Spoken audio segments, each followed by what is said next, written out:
Let me ask a question out there to everyone.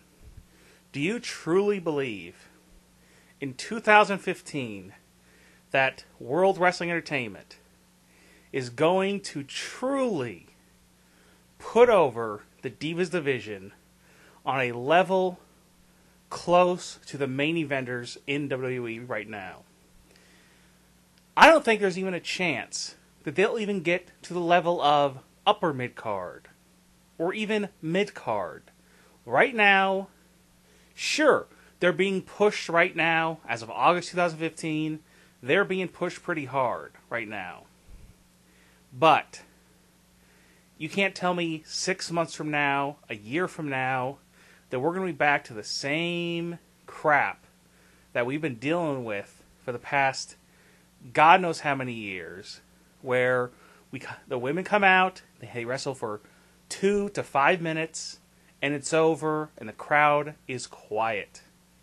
Now, there's a million things I could discuss here. Now, the main issue right now with this Divas division is the biggest problem with it is that people are used to it sucking. So because of that reason, it's going to take a long time before people even take it seriously. It's sort of like, bringing back it's sort of like taking a guy like, let's say, King Barrett, Bad News Barrett, Wade Barrett. He has a million names.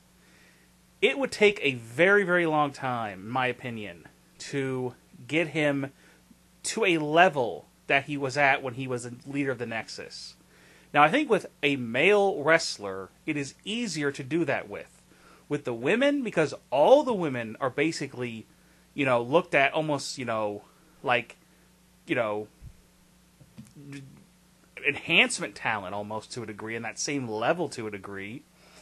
But here's one of the other issues: is the two mainly the Divas champion, Nikki Bella. Nikki Bella, she looks good.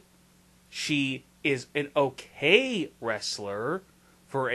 She's okay, but she's not great. She's not on the level of a AJ Lee, a Trish Stratus, not even really a Lita. Sure, Lita was not a great technical wrestler, but she was a little bit more exciting in the ring. She did more exciting moves, more of an aerial wrestler. So she was a little more exciting in the ring. She did botch a lot, from what I remember, but Nikki Bella botched a lot too.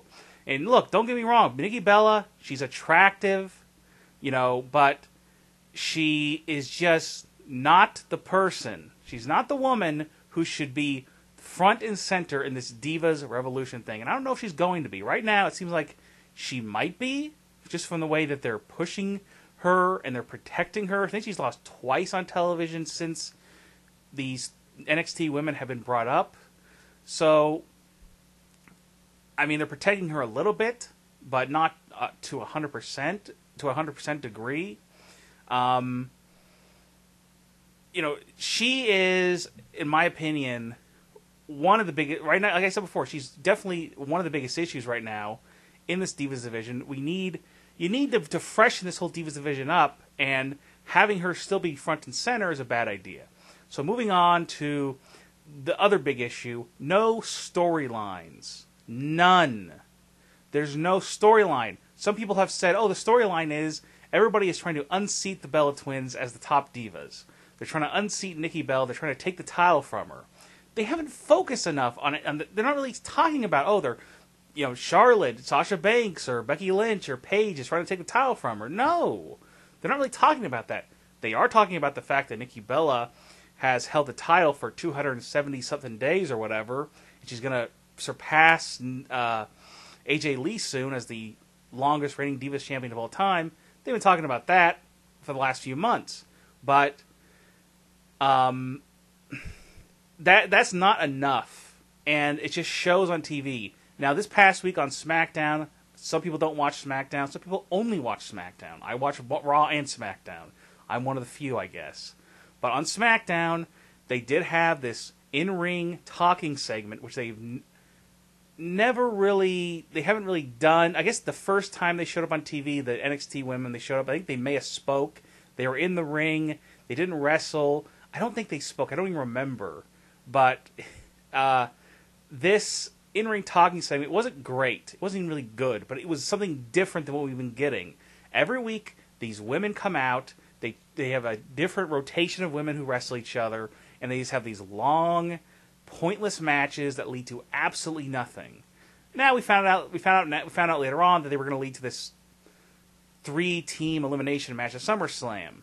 So that's at least something, but it's just there isn't enough storyline, there isn't enough character development, and it's difficult too when you have so many women in one division that you just brought, especially when you just brought them up. You just brought 3 new women into the division. You got to get them all over at the same time. You definitely have enough TV time to do this. You have 5 hours of main TV each week. SmackDown and Raw. What's the problem? 5 hours each week. What's the issue? You have enough time to do it. It's just when you have, for some reason, these writers, the creative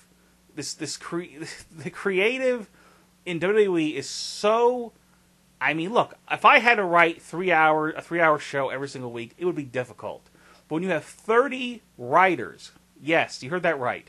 WWE has at least 30 writers.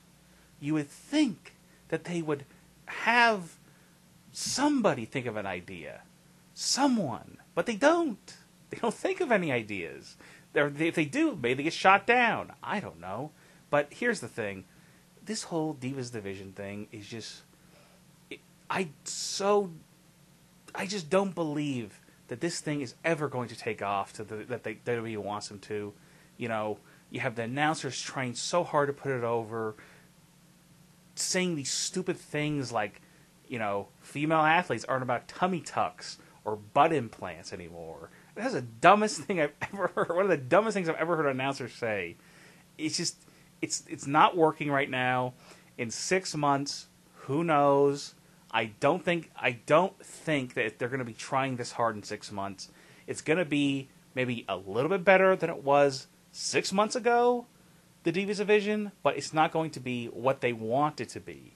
It's going to be just a little bit better than it was prior to the NXT women showing up. So basically, what I'm saying is that don't give your hopes up. Just kind of let's just see what happens here. Nobody should get excited yet. And that's all I'm saying. Just don't get excited yet, and let's just wait and see.